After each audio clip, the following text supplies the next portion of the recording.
On episode 219 of the 40 Plus Fitness podcast, I share 11 of my health and fitness pet peeves.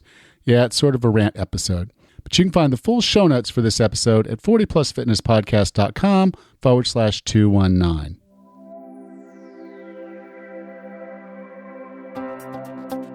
Have you decided you're ready to make a change? To reclaim your health and fitness? The 40 Plus Fitness podcast is here for you. I'm your host, Alan Meisner. I'm an NSAM certified personal trainer with a specialization in corrective exercise and fitness nutrition. Let me be your coach as you find your way on your health and fitness journey. All right, let's go. Who's up for a challenge in March? Yes, March is going to be on us before you know it, and we're releasing 3 challenges for the month of March. I'm re-releasing the Sugar Challenge, which has been highly favored. People have really enjoyed it and really gotten a lot out of it. There's been weight loss. There's been people feeling great. Check out the Sugar Challenge. I'm also going to re-release the Burpee Challenge. Now, I know this is a little bit more difficult for some people, but I have a crawl version of the burpee in there that I'm demonstrating in the workout that make it so that just about anybody can do this Burpee Challenge. So I encourage you, if you're looking for a fitness challenge, check that one out.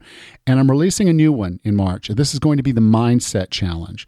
This is going to be a deep dive into some of the mindset issues that keep us from reaching our health and fitness goals. I'm really proud of this challenge. I've put a lot of effort into it. I know it's going to do you a lot of good. So 3 challenges in March: sugar, burpee, and or mindset. I think you can do more than one if you want to.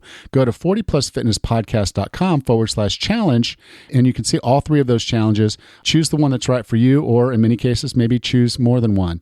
40plusfitnesspodcast.com/challenge. Now, I'm a pretty upbeat guy, and I don't have a lot of pet peeves. Well, I guess maybe I do. I was able to list 11 just sitting there in my car, driving down the road and thinking, what are my health and fitness pet peeves? And it didn't really take me long to get to 11. And I'm going to share those with you. I think, there's lessons to be learned from these, and I hope that you get something out of it. If you fit any or all of these, my apologies up front. I don't mean to disparage, but just realize that I have my reasons, and I'll get into that with each one. So my number one pet peeve is people who are stuck on calories in, calories out. Whenever I hear someone say that, I realize, okay, well, that's the mantra we've been on for the last 30 years. People have known about calories. People have followed calories, tracked calories, managed calories, eaten lower calorie snacks, calories. And where has it gotten us? It's gotten us to where 1/3 of our population is obese, 1/3 of our population is overweight. That leaves 1/3 of our population that's still normal weight, as is defined by our government. But anyway, if you're kind of stuck on the calories in, calories out, how's that working for you? How are you keeping up with your calories? Are you sure it's right? All of those are estimates, every single one of them. You're not in a kilometer, so they're not measuring your calories. They're estimating the calories you burn. They're not measuring the calories of that food. They're estimating the calories in that food. You're not measuring the portions that you're eating all the time, so you're estimating the portion size. So an estimate of an estimate against an estimate is going to get you where?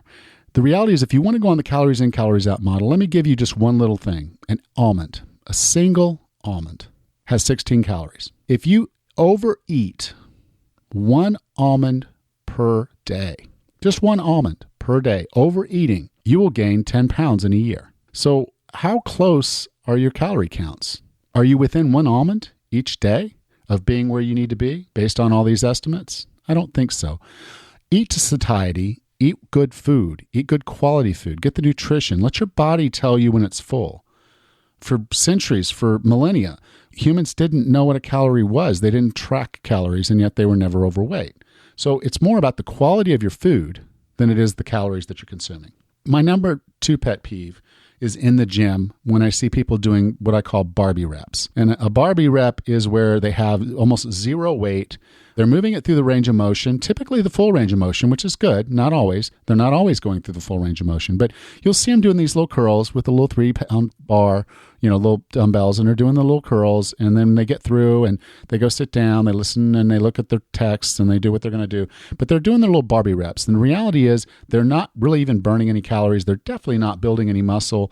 They're in the gym, they're there, which is good, but they're not really getting the benefit of a resistance program. A resistance program requires progression, requires you to at least have some challenge on the muscle that then has an opportunity to go back and repair and recover as you feed it and as you rest it. So Barbie reps are not going to get you anywhere. If you continue to use the same weight day in, day out, you're going to look the same. It's not going to change your body. It's just going to keep you right where you are. So if you're happy with what you have right now, by all means, just do the weight you're doing right now. You'll maintain that level of strength, but you won't get any stronger and you won't look any better.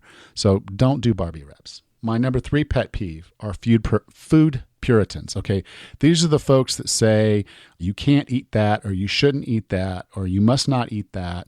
They'll say eggs are bad for you, or then they'll come back later and say saturated fat is bad for you, or they'll say you shouldn't eat any fish, or because there's all the contaminants in the fish, or you shouldn't eat it. The reality is your food choices are often limited to your geography and your socioeconomic levels. And if you're able to eat good food, by all means do so. I believe if you go to local farmers markets and you really shop around, you can get really good quality food for not a whole lot of money, but it does take some work. And if you just don't have the time because you're working and you're working out and you're doing, sometimes you're going to have to just make some sacrifices. You're going to have to eat some standard foods that you wouldn't necessarily want to eat, but it's what's available to you at the time.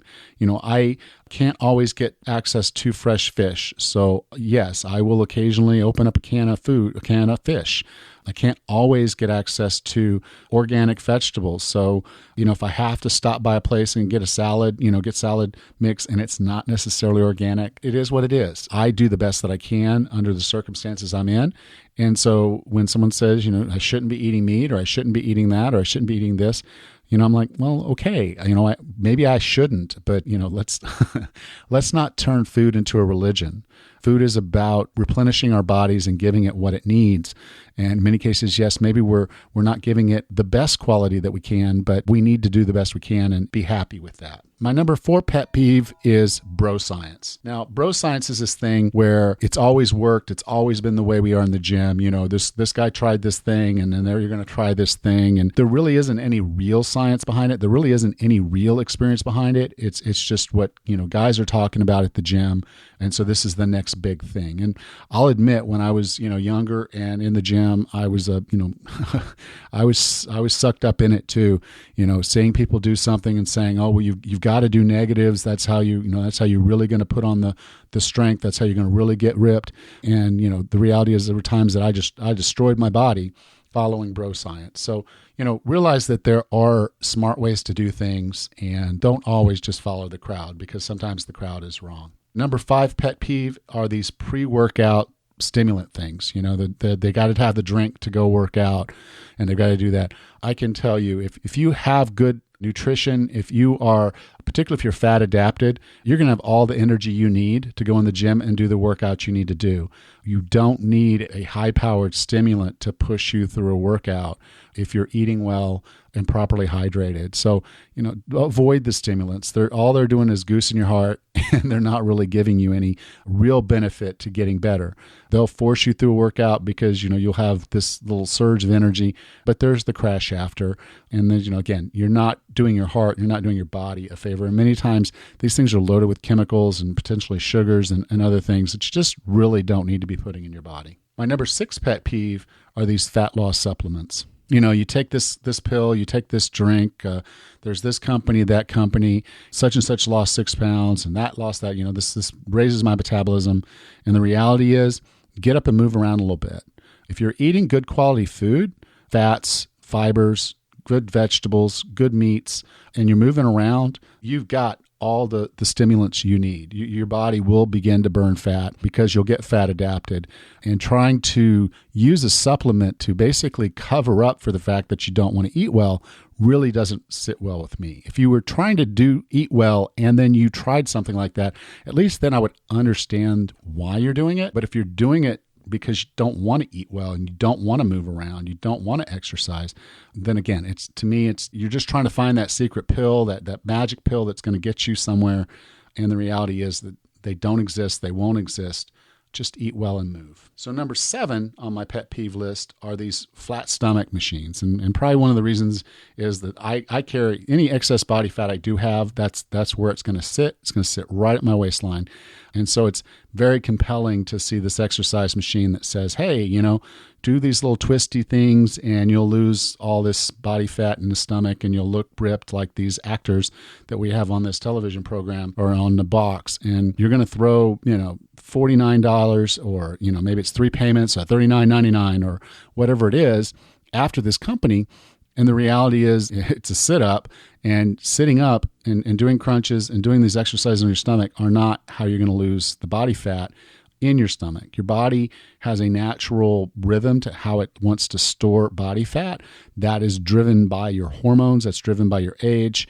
That's driven by the quickness of how you put the fat on or how you take it off. And so what you want to do is just work on consistent fat loss and exercise so that when you do lose some of that body fat, you still have the muscle to have the right body composition. And then the other side of it is when you see those 6-pack abs, realize that you've got to get down to such a low body fat percentage to ever have a 6-pack that's almost not worth it. Most people that get to that point are models. Occasionally you'll see a fitness professional, someone like me, that would go out there and say, okay, I need to be in this picture, so I'm gonna get down to that 6 or 5% body fat so I can have that one picture taken. And their health is horrible. They feel like crap, but they smile for that one picture, and that's their image for their business there on forward. And I just want to tell you that that's not real life. Your body's going to ebb and flow over the course of time, and that's a good thing. That's normal. And don't feel like you need to have that flat stomach and that this machine is going to give that to you, because that's just not how life works. Okay, my number 8 pet peeve are when they have incomplete information, nutritional information on these fitness apps. MyFitnessPal is an awesome tool if you want to track your macros. It's good for you to kind of, know what you're going to eat. I like to use it as a pre-planning tool when I'm really trying to get tight on my food, particularly on my macros. I'll sit down and I'll key in the foods that I want to eat that day, and I'll really ratchet it down to know how many servings of what and how and when, and I'll put it all together so I kind of have a plan for the day. That it's perfectly fine for that. But the problem is that all of the information in MyFitnessPal is user generated, which makes it easy on them to get a lot of foods in there really quickly. But a lot of people will not key in complete information, and they don't tie out to the actual serving size properly. So you really have to do your own diligence as you use those tools to make sure that what you're keying in is a true serving, and then what you're eating is a true serving per what's in the app. And so again, when I get in there and have to put a whole lot of work into that process, it's just frustrating. They do have the confirms on there, but a lot of people will do the confirms without it really being completely solid. So, when it has incomplete data, it just, again, kind of drives me a little nuts because it's just extra work. I guess I shouldn't complain too much. I mean, I do pay for the premium on their app because I want them to stay around, but, I really do wish that they would work on getting their data as clean as they can get it, because every once in a while I do run into some issues there. Okay, number 9 is when people ignore food, stress, and sleep when they're trying to get healthy and fit. They'll say, I want to lose weight, and then they're in the gym and they're working their butts off, and they do this for weeks until their body breaks and they don't get the results they want, or even if they do lose a little bit of weight, they almost immediately put it back on, because those other 3 are things that they ignored. And I can tell you, food is about 50% of the battle, sleep is about 20%, stress is about 20%, and that leaves exercise as that lowly little 10% of the total fat loss program thing. And if you're only applying the 10%, you're only going to get the 10% results. And then you're going to stagnate and you're going to plateau, and you can't work any harder than you're working. So what's the give? And the give is you got to start focusing on the food. You got to start focusing on the sleep, and then you got to start focusing on the stress. And if you get all 4 of those things moving in the right direction, it's like a snowball going down the hill, and you're going to get great results. But you cannot ignore food, sleep, and stress.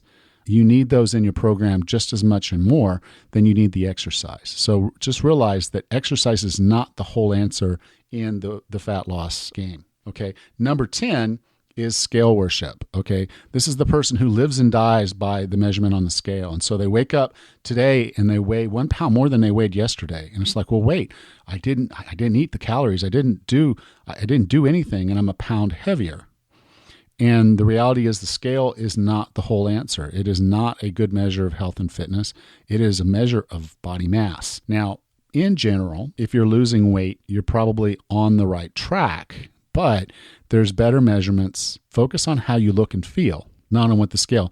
And so many people now, they'll weigh themselves first thing in the morning, and if that scale doesn't give them a good result, it's ruined their whole day. And I hate that for them. I mean, that's a whole day that's wasted feeling terrible about yourself when you did absolutely everything right, except rely on what the scale told you. It just isn't the right measure. You shouldn't let it drive your life.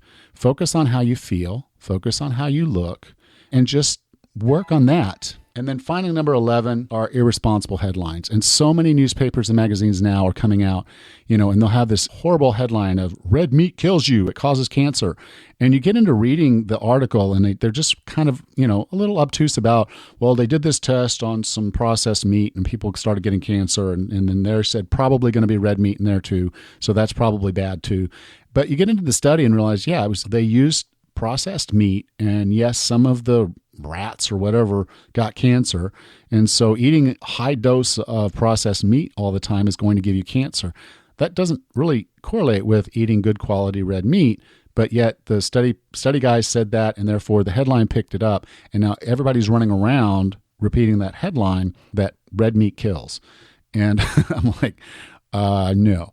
Red meat is not the next cigarette. It is a meat product that our bodies have eaten forever, and it's just a matter of finding the right quality and the right quantity and eating it the right way. And so, again, I hate when I see a headline and then I start diving into it and realize that headline was so misleading that a lot of people are making health decisions just on that headline and not understanding the real facts that underlie what that's saying. So again, to repeat and recap, my 11 health and fitness pet peeves. People who are stuck on calories in, calories out. It's about the quality of your food, not how many calories are in it. If you're eating to satiety with good quality food, you're going to be in good shape. People who do Barbie reps. You need progression in your workouts if you want to see progression in your body. So doing little Barbie workouts are not going to get you there. You really need to go ahead and do a little bit of push so that your body can recover and get stronger. The food Puritans.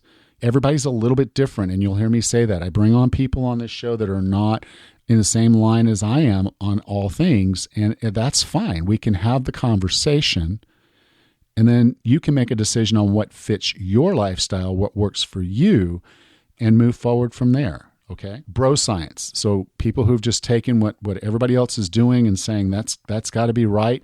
They have that one person that did this one thing and it worked out. And so everybody's wanting to do that one thing, but there's no real science behind it. So we don't really know if it'll work. It's just what people are kind of saying will work. And so don't follow the crowd all the time. Sometimes do a little bit of research on your own. Okay, number 5 is the pre-workout stimulants. You don't need them. They're not healthy. I can't believe they're healthy for you. Getting a good rush into your heart and all that before a workout really isn't quite there. If you need that rush, get on the treadmill and run a little bit. Get on the elliptical and kind of get your heart rate up a little.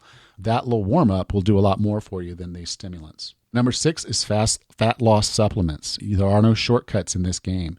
It took us years to gain the weight. It's going to potentially take us years to lose it. So there are no shortcuts. Just eat good food and move more. Okay, number 7 is the equipment, the flat stomach equipment. And it's again, very, very compelling. You see the model there on the box and, he or she looks great. And they're on this little twisty thing and it looks like, okay, yeah, I'll move that muscle and then it'll get me tight. And it doesn't work quite that way. Then number 8 is the incomplete nutritional information on MyFitnessPal. This is a personal one to me because again, I want the tool to help, and if that tool's not helping and I have to do a little bit extra work, I get a little frustrated sometimes. But again, I digress. Number 9 is ignoring food, stress, and sleep. These are critically important to your health and your wellness and your fitness. And just thinking that you can just focus on exercise to lose weight isn't really going to get you to where you want to be. Number 10 is scale worship. The scale is a tool. It's not that effective as a tool for overall health. Look in the mirror Look in your eyes. How do they look? How do you feel? That's the real measure. If you feel and look good, then you're probably on the right track. And the scale will go up and down as it needs to, whether you're carrying extra water, where you're carrying extra muscle. But, the weight is not the answer. The scale is not the answer.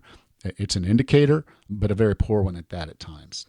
And then number 11 are irresponsible headlines. When someone goes and follows a headline, it's scary to me that so many people do. So I really want the information that you get to be complete and accurate. And that's why I'm here doing this podcast. So thank you. Okay, I'm glad I got that out of my system. So please do go to 40plusfitnesspodcast.com/challenge and check out the challenges we have going on for March. There's the sugar challenge, the burpee challenge, and of course the new mindset challenge. Do go check them out at 40plusfitnesspodcast.com/challenge. Next time on the 40 Plus Fitness Podcast, I discuss the essentials of mass building. If you're looking at holding on to or putting on a little bit of mass, this is the episode for you. Until then, have a happy and healthy day.